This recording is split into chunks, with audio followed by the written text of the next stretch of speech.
جو ہے وہ 75 سال سے بھی پہلے کا معاملہ ہے، پاکستان بننے سے بھی پہلے کا معاملہ ہے، تو وہ ساری چیزیں جو چلی آ رہی ہیں وہ کیسے اگنور کریں؟ لہٰذا سخت ترین مزاحمت ہو رہی ہے اور ہوتی رہے گی، اور وہاں پہ ظلم و ستم بھی بہت ہو رہا ہے۔ اب پوری دنیا میں کل اقوام متحدہ میں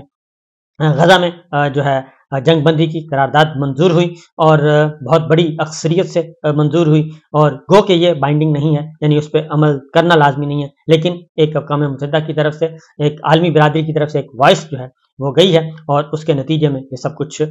ہوا ہے۔ بہرحال پھر دوسری جانب ایک میں باریک سا نقطہ آپ کو بتا رہا ہوں کہ اس وقت امریکہ، برطانیہ، جرمن، فرانس، یورپی ممالک، کینیڈا، سب کے سب جو مغربی ممالک ہیں خاص طور پہ، ان سب کی ایک بڑی کلیئر پالیسی ہے، اور وہ ہے کہ انہوں نے اسرائیل کو سپورٹ کرنا ہے، اور اسرائیل کو ہر طرح سے سپورٹ کرنا ہے، فائنینشلی بھی سپورٹ کرنا ہے، اور ڈیفینس پوائنٹ آف ویو سے بھی سپورٹ کرنا ہے، وہ کر رہے ہیں۔ لیکن جو پبلک میں ان کا ریئیکشن ہے، جو غزہ میں ظلم و ستم ہو رہا ہے، اس کو فیس کر رہے ہیں، اس کے پاس ان کو دلیل نہیں ہے اسرائیل کے ان اقدامات کی دفاع کرنے کی۔ عوام احتجاج کر رہے ہیں، لاکھوں نہیں کروڑوں دنیا بھر میں اس وقت احتجاج کر رہے ہیں۔ صرف مغربی ممالک کی بات کر رہا ہوں، مسلم ممالک ان کو ایک دفعہ ایک سائڈ پہ رکھتے ہیں، وہاں پہ بھی بڑے بڑے احتجاج ہو رہے ہیں، ترکی میں ہو رہے ہیں، انڈونیشیا میں ہو رہے ہیں، ملائیشیا میں ہو رہے ہیں، ہر جگہ ہو رہے ہیں، لیکن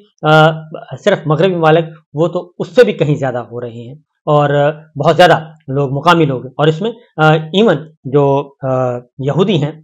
وہ بھی کر رہے ہیں، عیسائی بھی کر رہے ہیں، یعنی صرف یہ مسلم کمیونٹی نہیں آ رہی بلکہ نان مسلم کمیونٹی جو ہے وہ بھی آ رہی ہے، اور وہ بھی اپنا احتجاج ریکارڈ کروا رہی ہے، اور ایک ہیومینٹی کا مسئلہ بنا ہے، ہیومینیٹیرین گراؤنڈ پہ سارے نکلے ہوئے ہیں، انسانی بنیادوں پہ یہ سب کچھ ہو رہا ہے۔ اس کی وجہ یہ ہے کہ ہزاروں بچے اور ہزاروں خواتین جو ہیں وہ لقمہ اجل بن چکی ہیں، ان کو شہید کیا جا چکا ہے، جو کہ سویلین ہیں، جن کا جنگ سے لینا دینا کوئی نہیں ہے، اور ان کو بے وطن کیا جا رہا ہے، بے گھر کیا جا رہا ہے اس پہ۔ لیکن پاکستان میں بھی حیرت انگیز طور پہ یہ میرا خیال ہے کہ 76 سالوں میں پہلی دفعہ ہوا ہے، 76 ایئرز میں پہلی دفعہ ہوا ہے کہ آپ اسرائیل کے خلاف مظاہرہ نہیں کر سکتے، غزہ کے حق میں مظاہرہ نہیں کر سکتے، اور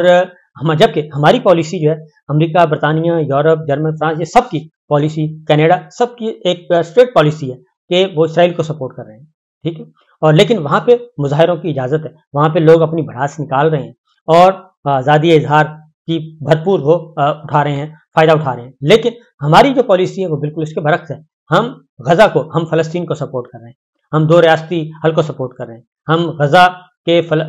غزہ کے مظلوموں کے ساتھ ہیں، یہ ہماری سرکاری پالیسی ہے۔ لیکن اس سرکاری پالیسی کو ہم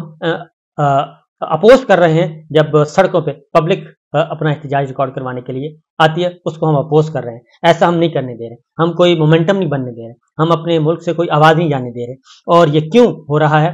یہ سوچنے کی بات ہے، اس سوال کا جواب ضرور تلاش کرنا چاہیے۔ بہرحال جماعت اسلامی نے ایک پروگرام ارینج کیا تھا اسلام آباد میں، لیکن ان کے کیمپ اکھاڑ دیا گئے، ان کا ساز و سامان اٹھا کے لے گئے، گرفتاریاں ہوئیں، اور سراج الحق صاحب امیر جماعت اسلامی نے پریس کانفرنس کی، انہوں نے کہا کہ غزہ پہ اس وقت غزہ جو ہے وہ اسلحہ و بارود کا تندور بن چکا ہے، خوراک، دوائیاں بند ہیں، ہر چیز بند ہے، اور 20 دن تک اقوام متحدہ کا اجلاس نہیں ہوا تھا جو کہ اب ہوا ہے، تو اب ساری دنیا جاگ چکی ہے، لیکن ہمیں یہاں پہ جلسے کی اجازت نہیں دی جا رہی، احتجاج کرنے کی اجازت نہیں دی جا رہی۔ انہوں نے کہا کہ کوئی سیاسی حل نہیں ہے، احتجاج تو کرنا ہر کسی کا حق ہے، لیکن انہوں نے اعلان کیا کہ آج جو ہے وہ مارچ ہر صورت میں ہوگا، اور ہم نہیں بیٹھیں گے سکون سے، اور بے شک پولیس کی گرفتاریاں کرنی ہے تو کر لے، یہ ہے اس وقت کی سچویشن۔ اور لوگ وہاں پہ پولیس کے ساتھ جھڑپیں بھی ہوئیں، اور لوگ پرامن تھے، حالانکہ منظم انداز میں ایک پیسفل تھا، یہ کیا جانا تھا۔ بہرحال جی یہ تو ہے اس وقت کی صرف ایک پوائنٹ آف ویو۔ دوسرا پاکستان کی اندرونی سیاست کا، تو پاکستان کی اندرونی سیاست یہ کہہ رہی ہے کہ یہاں پہ بھی ایک خلفشار ہے، اور یہاں پہ بھی اپنی مرضی کے فیصلے مسلط کرنے کی جو کوشش کی جا رہی ہے اس میں سخت ترین مزاحمت کا سامنا ہے۔ ایک اور خبر لے لیں، نیب ترامیم جو کہ کالعدم قرار دے دی گئی تھی، ان کے فیصلے کے خلاف اپیل فائل ہو چکی ہے، اور اپیل بھی فائل ہو چکی ہے، اور بینچ بھی تشکیل دیا جا چکا ہے، اور بینچ بھی پہلے ایک طوفان کھڑا ہوتا تھا، کہا جاتا تھا کہ یہ لائک مائنڈڈ بینچ ہے، میں اس کے خلاف تھا کہ ججز کو اس طریقے سے ڈیوائیڈ کرنا اور اس طریقے سے ان پہ اسٹگما لگانا ہم خیال ججوں کی، یہ ظاہر یہ اختراع جن لوگوں نے ایجاد کی اب وہی اس کی زد میں آ رہے ہیں اور جو منگل کو اس کی سماعت ہے نیب ترامیم فیصلے کے خلاف جو کہ کالعدم قرار دے دی یا ترامیم کالعدم قرار دے دی تھی اور مقدمات کھل چکے تھے. 1400 ارب روپے کے مالیاتی جو ہے اسکینڈل تھے اور تمام کے تمام یعنی کہ جو ملزمان تھے جن کے مقدمے چل رہے تھے اور ان لوگوں نے خود ہی اپنے لیے ایک قانون بنا لیا تھا اور اپنے آپ کو خود ہی وہ NRO دے دیا تھا, کلین چٹ دے دی تھی اپنے آپ کو, اپنے مقدمات خود ہی بند کر دیے. یہ ہوا تھا اور اسی لیے فنڈامنٹل رائٹس اس کو سمجھا گیا تھا اور جسٹس عمرتا بندیال صاحب چیف جسٹس اور جسٹس اعجاز الحسن اور منصور علی شاہ صاحب پر مشتمل بینچ نے یہ فیصلہ کیا تھا, لیکن وہ فیصلہ چیلنج ہو چکا ہے, اپیل فائل کر دی گئی ہے نئے قانون کے تحت اور وہ فوراً لگا دی گئی ہے جناب. ابھی تک ڈیٹیل ججمنٹ نہیں آئی اور اس بات کا امکان موجود ہے کہ اس فیصلے کو سسپینڈ کروانے کی کوشش کی جائے گی, اسٹے گرانٹ کرنے کی کوشش کی جائے گی تاکہ جو مقدمات شروع ہو چکے ہیں ان مقدمات پہ بھی فل سٹاپ لگا دیا جائے. اس کی وجہ یہ ہے کہ نواز شریف صاحب توشہ خانہ میں ان کے خلاف کیس شروع ہو چکا ہے, توشہ خانہ میں ان کی اپیل بحال کروائی گئی, ان کے دائمی وارنٹ جو ہیں وہ سسپینڈ کروائے گئے اور وہ پیش ہو چکے ہیں اور اب ان کو پیش ہونا پڑے گا. جج تھے محمد بشیر صاحب, تو لہٰذا پھر اس طریقے سے شہباز شریف صاحب, پھر باقی پیپلز پارٹی کے لوگ, سارے سیاسی لوگ تھے جن کے سارے کے مقدمات کھلے تھے. تو بہرحال ان کو فوری طور پہ ان کے آگے پل باندھنے کی کوشش کی جا رہی ہے, دیوار کھڑی کرنے کی کوشش کی جا رہی ہے. لارجر بینچ بنا ہے جی اور اس لارجر بینچ میں سربراہ ہیں چیف جسٹس قاضی فائز عیسیٰ صاحب. 5 رکنی لارجر بینچ ہے, اس میں جسٹس امین الدین شامل ہیں, جسٹس جمال خان مندوخیل ہیں, جسٹس اطہر من اللہ صاحب ہیں اور جسٹس حسن اظہر رضوی صاحب شامل ہیں. یہ تمام کے تمام آنریبل جج ہیں اور سنیں گے نیب ترامیم کو. زیادہ جو جس بات کی کہی جا رہی ہے بات وہ یہی ہے کہ یہ نیب ترامیم جو ہیں ایک بار پھر آئین اور قانون کے مطابق قرار پائیں گی اور چیف جسٹس عمرتا بندیال صاحب اور جسٹس اعجاز الحسن صاحب کے فیصلے کو کالعدم قرار دے دیا جائے گا. یہ باتیں مسلم لیگ نواز اور ان کے لائک مائنڈیڈ جو دانشور ہیں وہ برسر عام کر رہے ہیں. تو دیکھیے جی آگے ہوتا ہے کیا, ہم کہاں تھے, کہاں کھڑے ہیں اور کہاں جانے والے ہیں. اجازت دیجیے, اللہ حافظ.